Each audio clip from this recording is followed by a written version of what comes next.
Chapter 13: The Enchanted Isle. With the threat of the abyssal hollow vanquished and Drakthar's rage quelled, the keepers of the crystal hoped for a period of peace. However, their respite was short-lived. Eldrin summoned them to the Great Hall, his expression serious. "A new threat has emerged," he began, his voice echoing through the chamber. "Reports have come from the coastal regions about strange occurrences on the Enchanted Isle. The magic there is behaving unpredictably, and the inhabitants are in danger. You must investigate and restore balance." The Enchanted Isle, a place of wonder and mystery, was known for its unique magical properties. It was home to a diverse array of creatures and ancient enchantments that had coexisted harmoniously for centuries. However, recent events had thrown the island into chaos. The keepers knew they had to act swiftly to prevent further harm. They prepared for the journey, gathering supplies and consulting ancient texts about the island. Eldrin provided them with a map and some advice. The Enchanted Isle is a place of powerful and unpredictable magic. Stay together and trust in your bond. It will guide you through the island's challenges. The journey to the coast was uneventful, but as they approached the island, they could see the effects of the disturbed magic. The skies above the island were filled with swirling, multicolored clouds, and the waters around it were choppy and turbulent. The island itself seemed to shimmer and shift, as if it were caught between different realities.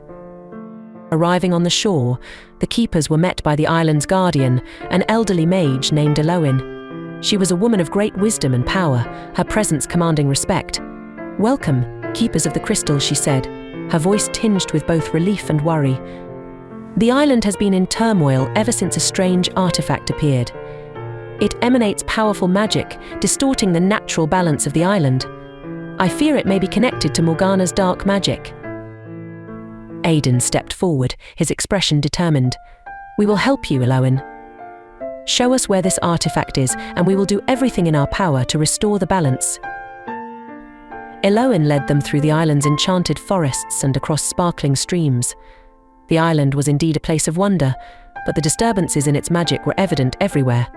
Plants grew at unnatural rates, creatures behaved erratically, and the air itself seemed to pulse with unstable energy. As they ventured deeper into the island, they encountered various magical beings, some friendly and seeking help, others hostile and influenced by the chaotic magic. The keepers had to use both their combat skills and their wits to navigate these encounters, always mindful of their mission. Eventually, they reached the heart of the island, a clearing dominated by an ancient, magical tree known as the Heartwood. At the base of the tree was the artifact Aiden had described, a large, intricately carved stone, pulsating with dark energy. The artifact's presence was clearly the source of the island's disturbances. Elara, sensing the artifact's nature, spoke up. "This stone is imbued with dark magic, likely placed here by Morgana to disrupt the island's balance. We need to remove it, but doing so will be dangerous." Aiden nodded. "We must act carefully. If we disrupt the artifact too abruptly, it could cause even more damage." As they prepared to deal with the artifact, a sudden gust of wind heralded the arrival of an unexpected visitor. A tall, imposing figure stepped out from the shadows of the forest. It was a sorcerer named Vortigern, a former ally of Morgana who had turned against her but remained a formidable opponent. "So, the keepers of the crystal have come to meddle in my affairs," Vortigern sneered. "I placed that artifact here to harness the island's magic for my own purposes. You won't interfere with my plans." Aiden stepped forward, his voice steady. "We won't let you use this island for your dark purposes, Vortigern. The balance of Elysia must be maintained." Vortigern laughed, a cold, mirthless sound. "You think you can stop me? You are mere children playing with powers you barely understand." With that, he unleashed a wave of dark magic, forcing the keepers into a fierce battle. Vortigern's magic was powerful and unpredictable, drawing on the island's chaotic energy. The keepers had to fight not only Vortigern but also the environment itself, which seemed to come alive under the influence of his dark spells. Aiden focused on countering Vortigern's attacks with his light magic, creating a shield to protect his companions. Celine used her agility to dart around the battlefield, striking at Vortigern with precise, powerful blows. Ilara called upon the island's natural magic, attempting to stabilize the environment and neutralize Vortigern's influence. Lyra and Thorn provided crucial support, their coordinated attacks keeping Vortigern off balance. The battle raged on, with Vortigern using every trick at his disposal to gain the upper hand. He summoned creatures twisted by dark magic to aid him, but the keepers fought with unwavering determination. Slowly, they began to turn the tide of the battle. Realizing he was losing, Vortigern attempted a final, desperate move. He directed all his energy towards the artifact, intending to unleash its full power and destroy the keepers along with the island. Aiden, sensing the imminent danger, called out to his companions, "We need to stop him now. Focus your energy on the artifact." Pooling their strength, the keepers directed a powerful, combined attack at the artifact. The stone began to crack, its dark energy spilling out in violent bursts. With a final, mighty effort, they shattered the artifact, releasing a massive wave of energy that knocked everyone to the ground. As the dust settled, they saw Vortigern lying unconscious, his power broken.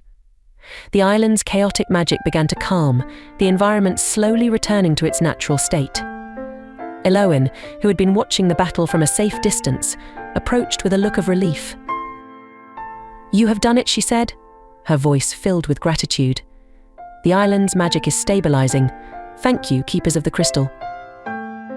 Aiden, breathing heavily but smiling, replied, "We are all guardians of this land. Together, we can overcome any darkness."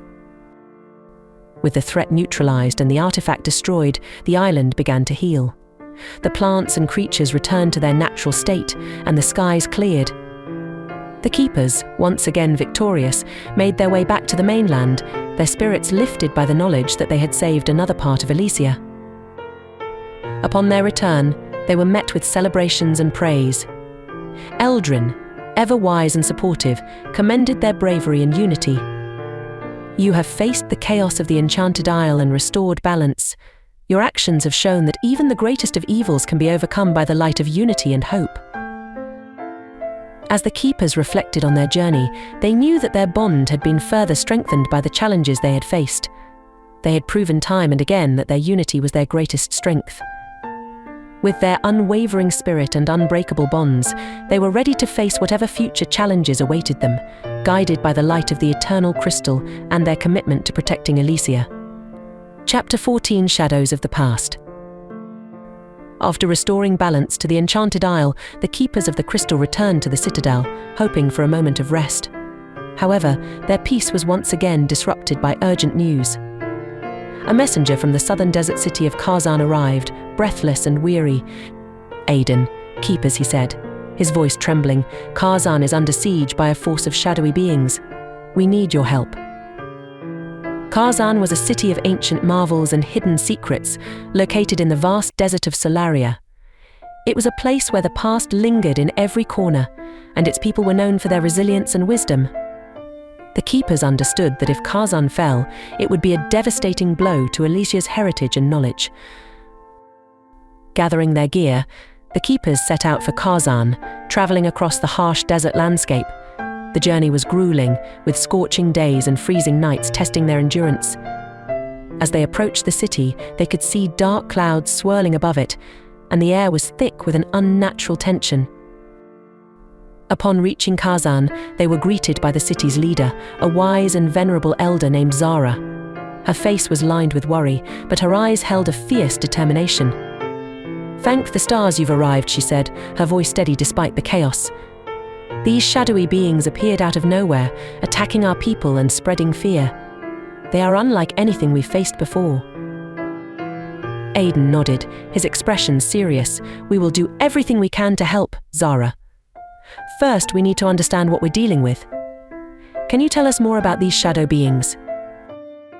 Zara led them to the city's central square, where they saw the aftermath of the attack's buildings in ruins and citizens tending to the wounded. "The shadow beings seem to be made of pure darkness," Zara explained. "They are impervious to conventional weapons, and their touch drains the life from anything it contacts. Our scholars believe they may be connected to an ancient curse, one that dates back to the city's founding." Elara, intrigued, asked, "Do you have any records or artifacts from that time? We might find clues about how to defeat these beings."